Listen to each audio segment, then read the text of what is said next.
Hey, that's a cool looking Fursona you got there. What's her backstory? What do you mean you don't know what a backstory is? Let's talk about it in today's video. Are you ready? Let's go. Hey there, I'm Kame the Turtle, and you are watching Turtle Time. So you want to make a Fursona, and you don't know if you want to give it a backstory or not. So I thought, who best to ask about making backstories than an actual author? Please join me in welcoming the Legend of Aya series author, Matthew Colvath. Hey everyone, it's good to be here. Thank you for agreeing to be part of this. Of course, no worries, my pleasure. There's probably two schools of thought when making a Fursona, for backstory-wise. Number one, no backstory at all. Your character just your character. Number two, having a backstory because you just love having lore about them. But even then, you have to think about it. Is it for an established IP, like making a character for a Zootopia fanfic? Or making one for an original story that you may or may not publish in the future? And our guest here has done both. So let's get your opinion on backstories in general for Fursonas. Well, backstory is fantastic to have the character be relatable to your audience. You kind of need to have some sort of mutual ground to connect with your readers, and the backstory is essential for that to happen. So you got to figure out how you want them to be relatable. Is it going to be through connected experiences, such as in the case of, like, say, Marana having a marriage, having kids, or, Steven having, like, that reporter job or role? Then you need to research a lot about that role or about that job or about that experience, if you've not had it yourself, to make sure that that character can be relatable to your readers through their backstory.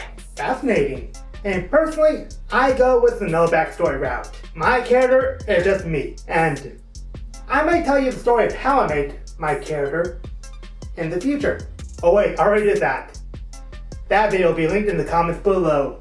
Now, what about if you want to make a character for established IP like Zootopia, Star Wars, or anything else of that matter? What advice would you give for making a fanfiction character or someone that fits into established IP? Well, first you gotta identify a gap or a space in that IP that new fanfiction character would occupy. So I will use my character as an example. She technically is no longer part of the Zootopia fandom, if you will. It was just that one fanfic I wrote for her, In Darkness I Hide.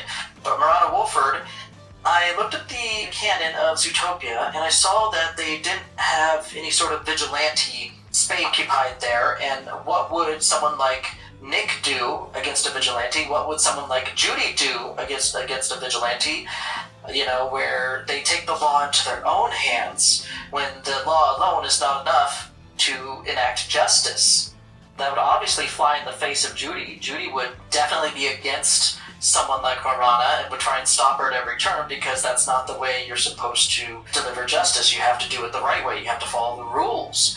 Whereas Nick, he might actually be a little bit more lenient towards Marana. He might actually even support her, even though, on the surface, he's got to back up his partner Judy and try and chase her down. So having that sort of interesting dynamic is a fantastic way of figuring out where your character can slot into an existing world. You find a space that either the movies or the show or the books have not dealt with yet, and see if your character can fit into that role.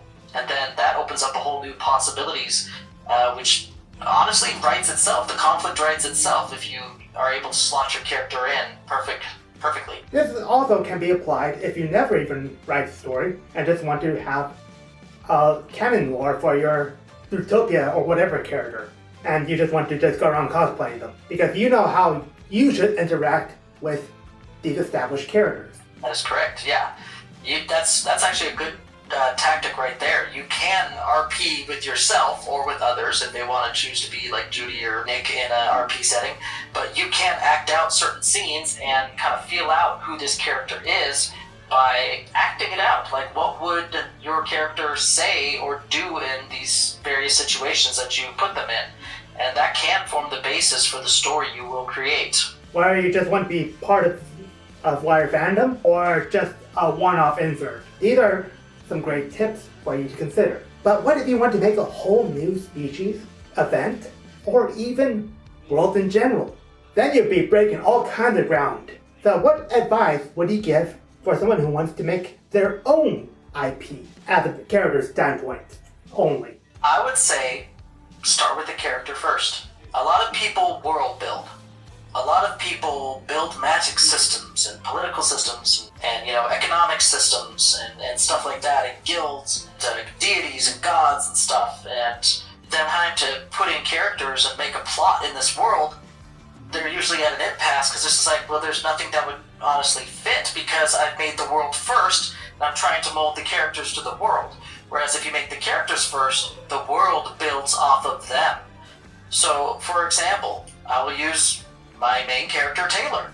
Her defining feature is that tail mob. And I knew right out the gate that she would be unique in all the world. She would be the only person in the entire world to have been born with a tail mob. And so that brought the question, how did tail mob? How was it created? Is there anyone else? And so, and then it got to the discussion of the Arbiter having this DNA ray. Well, how did he know the technology to do that? What powers the ray? And so that brought additional questions. Okay, so he's a turtle. Does he come from a different country? What is going on with that country? Are they at war with the mammals? And so, as you can see, just stemming from the tail mob, we keep asking more and more questions, which keeps ballooning the size of the world, and everything is now being built around the singular character. Everything is being built to support their story. And so the world is expanding around the character as you continue to ask these questions about them. That's actually fascinating and great advice for anyone making characters. Whether you just want to make one for a D&D campaign or original character to just play around as, these are all great advices, no matter what you want to do with it. Now, what if you have an original character for a fandom, but you want to take them to a different fandom entirely? What advice would you give there? I bet you're going to be referring to my character of Marana Wolford, who was in the Zootopia fanfic In Darkness I Hide, but now she's in the original Legend of Aya series as the mother of Taylor Renee Wolford. Well, one thing you gotta do is you gotta hack off any connection to the previous fandom that they were a part of. That doesn't mean change the character and their personality. That doesn't mean you change who they are. But you do need to change details of all of their backstory and stuff. So, for example, Marana was a big bank CEO of Lemming Brothers Bank. Lemming Brothers Bank is part of Zootopia. Well, I guess she's not a CEO anymore. She is now a cop. She's now part of the Zetbakar Police Department along with her husband. So she still has a husband named Anthony, just like she did in the fanfic. But now that's where they met. So changing small details here and there can help with that. She used to have dealings with, say, Don Carnage as part of her past in Darkness I Hide. And that's kind of where she got the scars. Now, Don Carnage is not even in the picture. Now she was part of an Assassin's Guild, and she got the scars there, but the basic rough print of how she got to where she is and how she learned those skills as an assassin to later then become a vigilante, it's still there. She's still a mother to Stephen and Max, because they were also original characters and they weren't linked to Zootopia as a franchise, so I could bring them with me. I could bring her adopted children with me into this new series. And so there's a lot of things that can stay the same, but anything that remotely even touches the Disney property of Zootopia, that has to fall away. You have to replace it with something else, but that doesn't mean you change the character. She can still say the same. They can still be the exact same character all the readers have read on page for the fanfic, but it's just now, it's a different backstory. It's a different set of details that you are working with. This is true. And depending on if you have your character have like cybernetic implants and bringing them to a world without any technology of that level, you gotta figure out how that would interact. Exactly. That's actually another great point. Continue to add more elements that further distance your character from the original fanfic inspiration. So adding magic to the world, adding powered mammals to the world, adding cybernetics to the world, making the big mammal city that they were in have like levitating cars and stuff like that. Things that you add on that when you compare the two side by side, you're like, this is different. This is an entirely different property altogether. They can't be the same anymore. So definitely add things that cannot exist in the original franchise you pulled those characters from. And as I said, the further distance you can make between your OC and the original fanfic origin, the better. I agree. So, whether you want to go with a Fursona backstory or not, there's no wrong ways to do it. But if you do want to go with a backstory, consider the tips we mentioned, which I'm going to briefly summarize. Tell me if I get them wrong. If you choose to go with a fandom base, find the hole in the story that your character can fill. Find ways to connect them to the established characters in that fandom. Or if you choose to go with an original story, start with the character first and ask questions about them. And that will help you build the world around them. So whether your character has any distinct marking, like tattoos, scars, you can just choose to have them be there for no apparent reason, or give them a backstory for those items on their person. Speaking of, if you want to know more about giving your characters tattoos and scars, see that video linked in the cards above and description below. Check it out later. I would like to give a big thanks to Matthew Colvath for agreeing to be part of the show for today's video. It was fun, thank you.